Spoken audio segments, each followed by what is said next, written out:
Hi everyone, it's Rosie K here at This Kind of Girl. So today I'm going to be talking about a topic which a lot of people have been asking me about recently.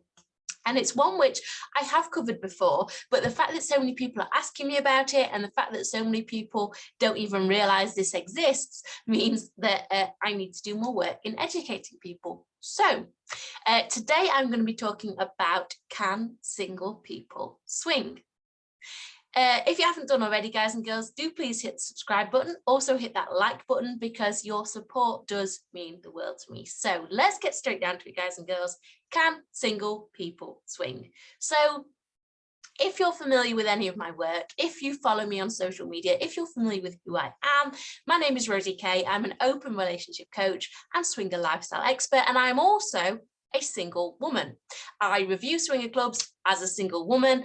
I write about different swinger events as a single woman, and I've been in the swinger lifestyle for 10 years, but the last 2 years I've been as a single woman. So being a singleton and getting involved in this lifestyle and knowing about it is something which I have quite a lot of experience of. So in this video, I'm going to talk about how single women can get involved and what that's like for them, and also how single guys can get involved and what that is like for them, because the differences on how single women are involved in the swinger lifestyle and how single guys are involved in the swinger lifestyle are very different. So yes, single women can get involved, and they do get involved. And the good news is that over the last few years that I've been doing my reviews and visiting more parties and events, I've seen a huge rise in the amount of single women who are actually attending events. When I first started in the swinger lifestyle about 10 years ago, there was literally a handful of women going to events. These days, when I go to events and parties, sometimes I'll see like 10 or 15 single women. So it is on the rise. Women are becoming more aware that they can go to events, and also they're obviously feeling a lot more safer to do so. Now, how women are kind of received in the swinging world is quite different. Very often you'll see that single women, sometimes they don't always have to make a membership. They don't always have to pre-apply. Sometimes entry fees to get into things is often a lot less for women. Swinger clubs, they want to look after their single female clients. They want to look after their female guests because they know that if they make an amazing environment where women feel comfortable, then this will attract more people in, because single women, we are quite hot property in the lifestyle. There is a reason that single females are known as unicorns, because we are quite rare. Now, there is a misconception that if you're a unicorn in the lifestyle or a single woman, you're bisexual. This is not necessarily true. Yes, there are quite a lot of women who are, but there are also women who aren't. So before you approach a woman and you presume she's bisexual, always ask. Never just presume that she is.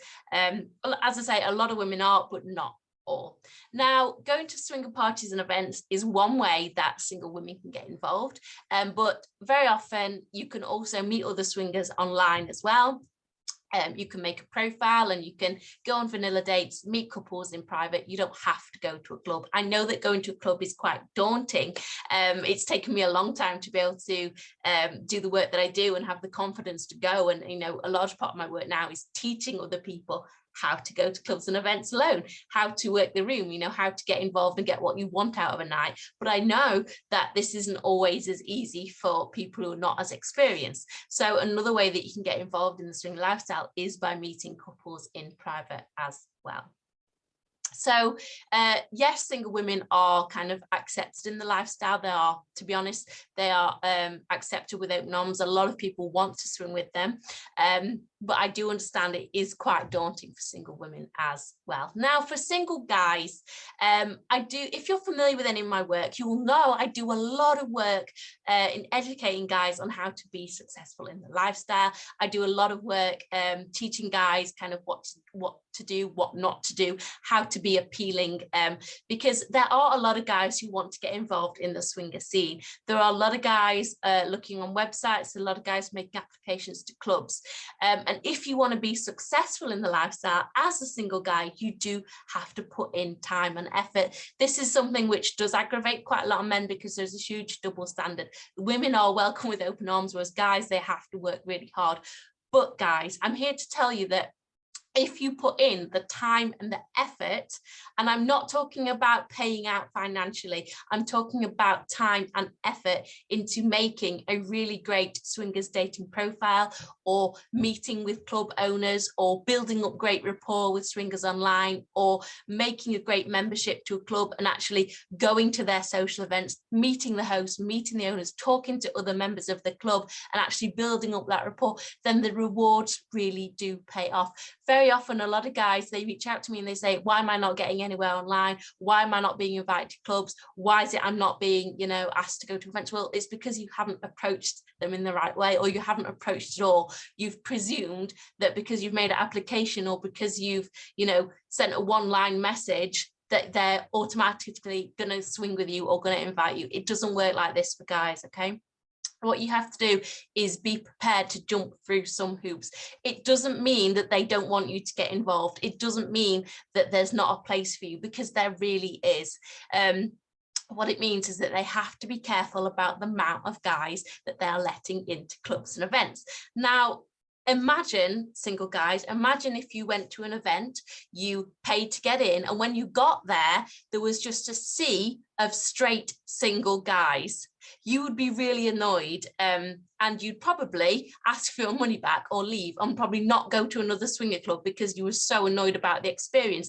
This is why club owners have to be really careful about the amount of single guys they let in, because if the ratio doesn't work, and if there's only like, you know, 5 couples, 2 single women, and say 30 or 40 single guys, the ratio is all wrong, and those guests are not going to have a great time. So it's within your interest to be, you know, part of that kind of smaller amount of guys. So it's in your interest to work harder, is what I'm trying to say. It's in your interest to put in that bit of effort, that time, that building up rapport, and make sure you meet the criteria that a club are looking for, because that way you actually get invited to the events and you will have a much better time.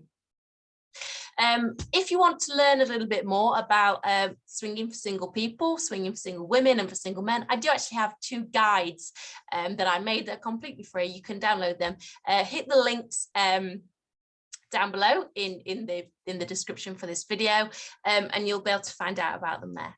I hope you've enjoyed this video, and I hope it's answered some of your questions, and I hope it's given you an introduction into what swinging for single people is like. Do please join me next time, where I'll be doing a deep dive into another topic. I shall see you then.